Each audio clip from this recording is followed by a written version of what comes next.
अस्सलाम नाज़रीन, मेरा नाम डॉक्टर इनाम दानिश और मैं कार्डियोलॉजिस्ट हूँ। आज का जो डिस्कशन है उसके पीछे एक दिलखराश वाक़या है, एक एक्सीडेंट है जो कराची में हुआ है और उस एक्सीडेंट की वजह से हमारा जो हेल्थ सिस्टम है, स्पेशली इमरजेंसी हेल्थ सिस्टम, वो काफ़ी हद तक एक्सपोज हुए। तो मैं यही चाहता हूँ कि इस टॉपिक पे बात की जाए, क्योंकि हम सब लोग रोड पे ट्रैवल करते हैं, खुदा ना खास्ता अगर कोई एक्सीडेंट होता है तो उसके बाद जो कॉन्सिक्वेंसेज हैं, जो हमारा हेल्थ सिस्टम है, उसके बाद में अवेयरनेस होनी चाहिए उसके बारे में और उसको कैसे इम्प्रूव किया जा सकता है। नाज़रीन, पहले मैं आपको वाक़या बता दूं, उसके बाद इस पे 2-3 पॉइंट्स हैं जो डिस्कस करने हैं। कि फेडरल बी एरिया में एक 22 साल लड़का था जिसका रोड एक्सीडेंट हुआ और एम्बुलेंस लोगों ने बुला के और उसको हॉस्पिटल शिफ्ट कर दिया। जो नियरेस्ट हॉस्पिटल था, दुनिया भर में यही होता है कि जो करीब तरीन हॉस्पिटल है वहाँ पे पेशेंट को शिफ्ट कर दिया जाता। वो छोटा हॉस्पिटल था, उसके अंदर फैसिलिटीज़ नहीं थी सीटी स्कैन की, कि वो हेड इंजरी थी पेशेंट को। उन्होंने कहा कि आप बड़े हॉस्पिटल ले जाएं। करीब में ही एक बड़ा हॉस्पिटल था जिसमें दुनिया भर की तमाम फैसिलिटीज़ मौजूद थी, मगर उन्होंने मेडिको लीगल की वजह से कि ये रोड एक्सीडेंट का केस है आप, और दूसरे ये कि वो लावारिस है और उसकी पेमेंट कौन करेगा, ये बहरहाल बहुत सारे फैक्टर्स हो सकते हैं, तो उन्होंने इसको गवर्नमेंट हॉस्पिटल में रेफ़र कर दिया। जब वो पेशेंट गवर्नमेंट हॉस्पिटल गया तो वहाँ उसका मेडिको लीगल हुआ, और लेकिन वहाँ पे सीटी स्कैन की फैसिलिटी मौजूद नहीं थी।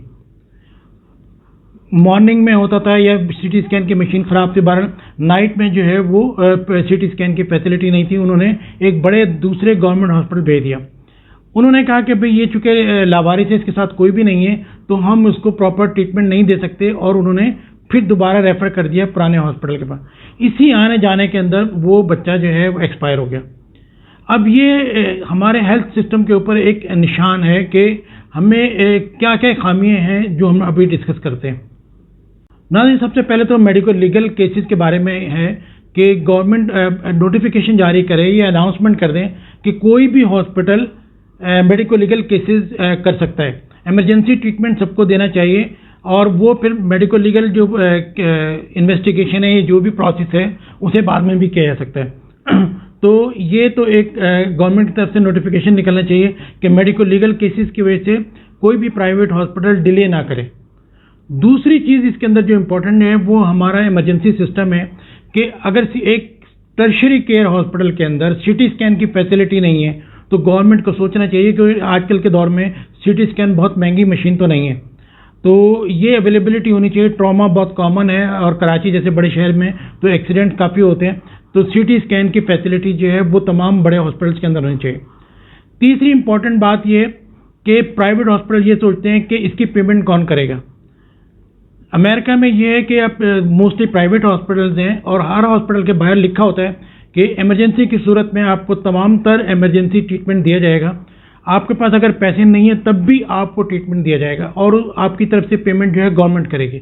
इसी तरीके से यहाँ पे भी गवर्नमेंट को अनाउंस करना चाहिए। अब ये हेल्थ प्रोविंशियल इशू है, सूबाई इशू है, तो सूबाई हुकूमत को ये नोटिफिकेशन जारी करना चाहिए कि कोई भी ऐसा शख्स जिसको एक्सीडेंट हो और जिसके साथ कोई ना हो, प्राइवेट हॉस्पिटल मुकम्मल ट्रीटमेंट दे, अर्लीस्ट पॉसिबल ट्रीटमेंट दे, और अगर उसके घर वाले पे नहीं कर सकते तो वो बिल गवर्नमेंट देगी।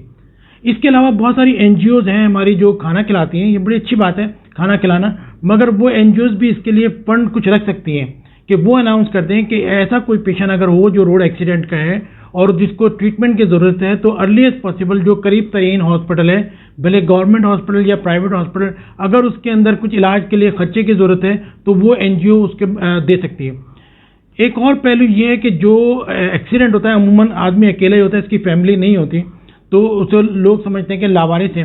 तो ऐसे में मैंने पूछा एक लॉयर से कि क्या हो सकता है, एक अगर पेशेंट हॉस्पिटल में जाता है, उसको इमरजेंसी ऑपरेशन की ज़रूरत पड़ती है, तो हॉस्पिटल क्या करे। तो उन्होंने कहा कि जी बिल्कुल हॉस्पिटल को चाहिए कि वो फौरी तौर पे जो रिक्वायर्ड ट्रीटमेंट है वो ज़रूर दे, कि इसके लिए फैमिली की कंसेंट की ज़रूरत नहीं है जब फैमिली मौजूद नहीं है और एक इंसानी जान बचानी है। तो मैंने कहा उसमें अगर डेथ हो जाती है, तो उन्होंने कहा जी ये तो पॉसिबल है कि घर वाले अगर कहते हैं कि जी आपने हमारा पेशेंट मार दिया, कोई नेग्लिजेंस अगर हो, बताया उनको साबित करना पड़ेगा कि हॉस्पिटल ने नेग्लिजेंस की वजह से, गफलत की वजह से उनके पेशेंट की डेथ हुई है।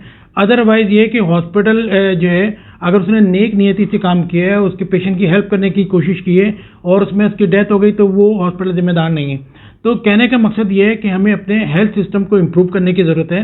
جتنے بھی سرکاری ہاسپٹل ہیں ان کے اندر سی ٹی اسکین وغیرہ جو ضروری فیسلٹیز ہیں وہ ہونی چاہیے, اور جو پرائیویٹ ہاسپٹل ہیں ان کو آپ اس پہ یہ مجبور کریں کہ آپ ان سے کہہ دیں کہ آپ proper treatment early as possible دیں, اس کا بل گورنمنٹ پے کرے گی. ناظرین, اپنے ملک کی جو ایمرجنسی سسٹم کو بہتر کرنے کے لیے میری 2 سجیشن ہیں. ایک ڈاکٹرز کے لیے ہے کہ ایمرجنسی کو بہتر کرنے کے لیے F C P S emergency medicine کریں, کہ ایمرجنسی میڈیسن کے اندر ایف سی پی ایس کریں. اس کا اسکوپ بھی ہے اور ملک کی جتنی بھی ایمرجنسیز ہیں ان کو امپروو کیا جا سکتا ہے. دوسرے, نیورو سرجن بھی ملک میں کم ہیں, تو لوگ نیورو سرجری میں ایف سی پی ایس کریں, ٹریننگ کریں, اس کا بھی اسکوپ پاکستان میں زیادہ ہے.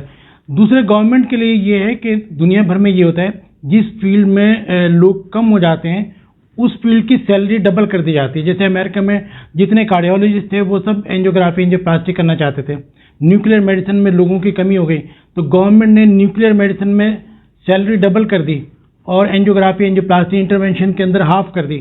تو اس طریقے سے بیلنس کیا جاتا ہے. تو گورنمنٹ بھی اناؤنس کرے کہ جو ایمرجنسی میڈیسن کرے گا یا نیورو سرجری کرے گا تو اس کو سیلری ڈبل دیں گے. ایک انسینٹیو ہوگا لوگوں کے لیے, ڈاکٹرز کے لیے, اور وہ اس فیلڈ کی طرف آنا چاہیں گے.